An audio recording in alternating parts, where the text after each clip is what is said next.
Thursday. Today, during morning announcements, I got the news I was hoping for. And the new cartoonist for the school paper is Greg Heffley.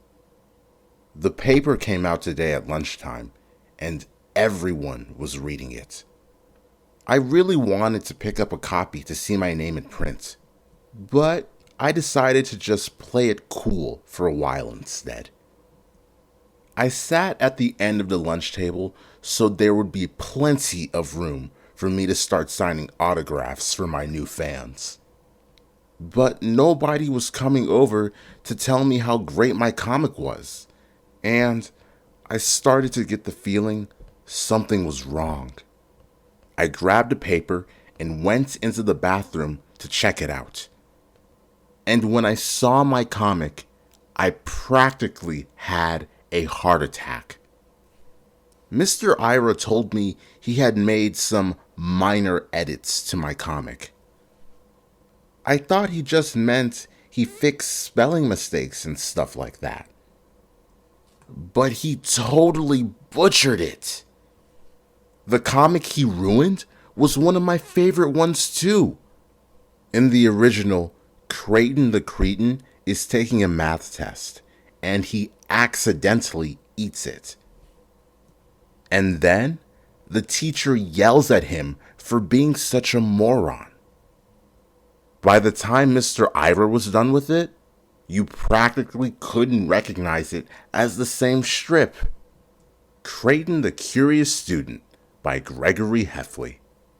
Teacher, if x plus 43 equals 89, then what would x be? Creighton, x would be 46. Thanks. Kids, if you want to learn more about math, be sure to visit Mr. Humphrey during his office hours. Or visit the library and check out the newly expanded math and science section. So, I'm pretty sure I won't be signing autographs anytime soon. Teacher's pet, shove, March. Wednesday.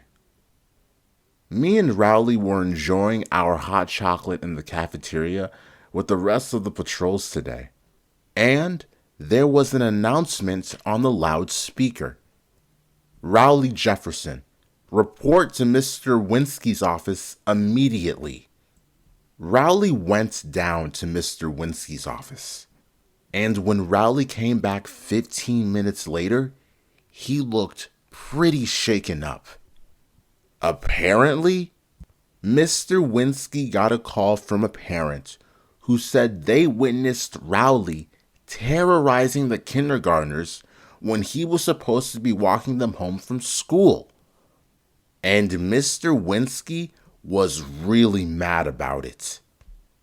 Rowley said Mr. Winsky yelled at him for about 10 minutes and said his actions disrespected the badge. You know, I think I might just know what this is all about. Last week, Rowley had to take a quiz during fourth period, so I walked the kindergartners home on my own. It had rained that morning, and there were a lot of worms on the sidewalk. So, I decided to have some fun with the kids. Eee! But some neighborhood lady saw what I was doing, and she yelled at me from the front porch. It was Mrs. Irvin, who was friends with Rowley's mom.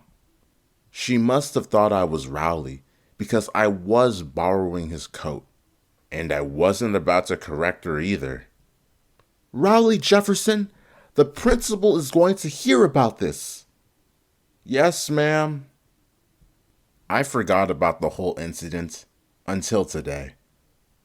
Anyway, Mr. Winsky told Rowley he's going to have to apologize to the kindergartners tomorrow morning, and that he's suspended from patrols for a week. I knew I should probably tell Mr. Winsky it was me who chased the kids with the worms. But I wasn't ready to set the record straight just yet. I knew if I confessed, I'd lose my hot chocolate privileges. And that right there was enough to make me keep quiet for the time being. At dinner tonight, Mom could tell something was bothering me. So she came up to my room afterward to talk. I told her I was in a tough situation and I didn't know what to do. I gotta give Mom credit for how she handled it. She didn't try to pry to get all the details. All she said was that I should try to do the right thing because it's our choices that make us who we are.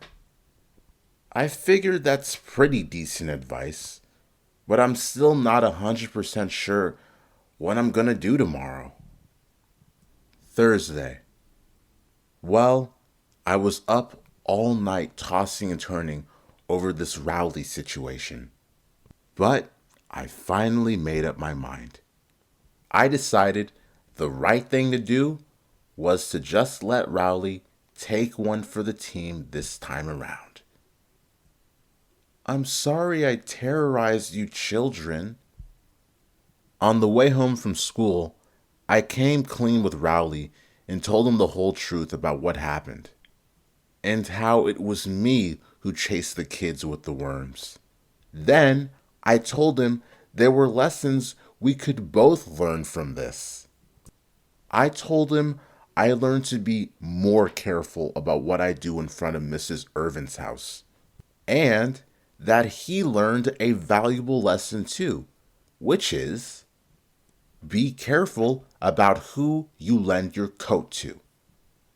I guess this has been a learning experience for both of us. To be honest with you, my message didn't seem to be getting through to Rowley.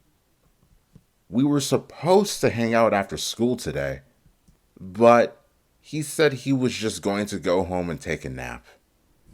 I couldn't really blame him, because if I didn't have my hot chocolate this morning, I wouldn't have had much energy either. When I got home, Mom was waiting for me at the front door. Did you do the right thing? Yeah. Mom took me out to get some ice cream as a special treat. And what this whole episode has taught me is that every once in a while, it's not such a bad idea to listen to your mother. Slurp. Tuesday.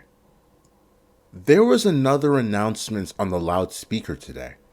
And to be honest with you, I kind of figured this one was coming. Greg Heffley, please report to Mr. Winsky's office. I knew it was just a matter of time before I got busted for what happened last week. When I got to Mr. Winsky's office, he was really mad. Mr. Winsky told me that an anonymous source had informed him that I was the real culprit in the worm chasing incident. Then he told me I was relieved of my safety patrol duties effective immediately. Well, it doesn't take a detective to figure out that the anonymous source was Rowley. I can't believe Rowley went and backstabbed me like that. While I was sitting there getting chewed out by Mr. Winsky, I was thinking, I need to remember to give my friend a lecture about loyalty. Later on today, Rowley got reinstated as patrol.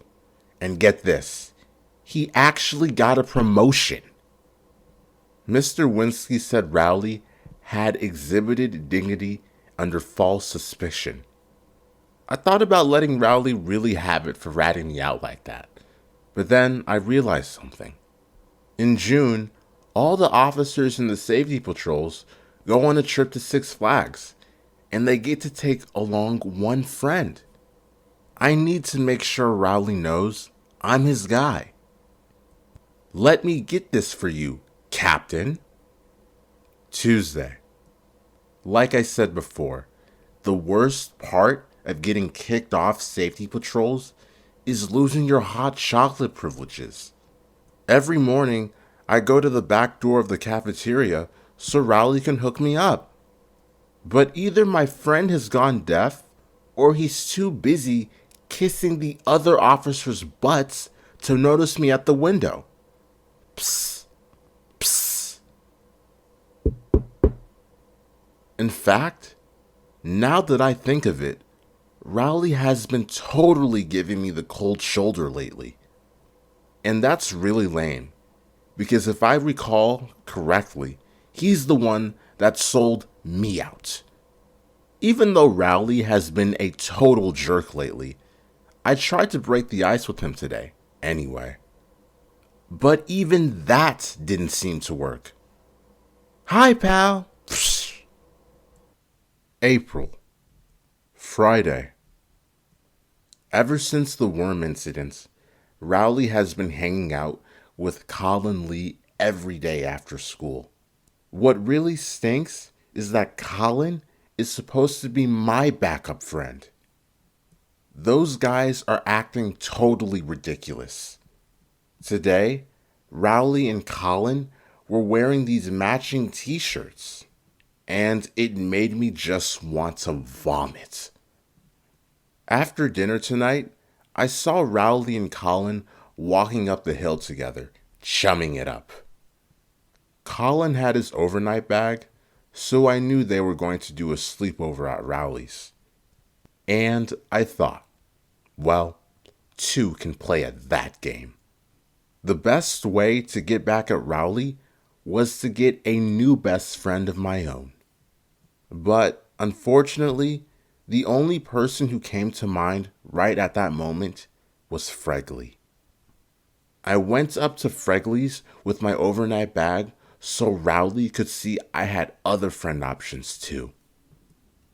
When I got there, Fregley was in his front yard stabbing a kite with a stick. That's when I started to think, maybe this wasn't the best idea after all. But Rowley was in his front yard and he was watching me, so I knew there was no turning back. I invited myself to Fregley's house. His mom said she was excited to see Fregley with a new playmate, which was a term I was not too enthusiastic about. Me and Fregley went upstairs to his room. Fregley tried to get me to play Twister with him, so I made sure I stayed 10 feet away from him at all times. I decided that I should just pull the plug on this stupid idea and go home. But every time I looked out the window, Rowley and Colin were still in Rowley's front yard. I didn't want to leave until those guys went back inside. But things started to get out of hand with Fregley pretty quickly. When I was looking out the window, Fregley broke into my backpack and ate the whole bag of jelly beans I had in there. Fregley's one of these kids who's not supposed to eat any sugar.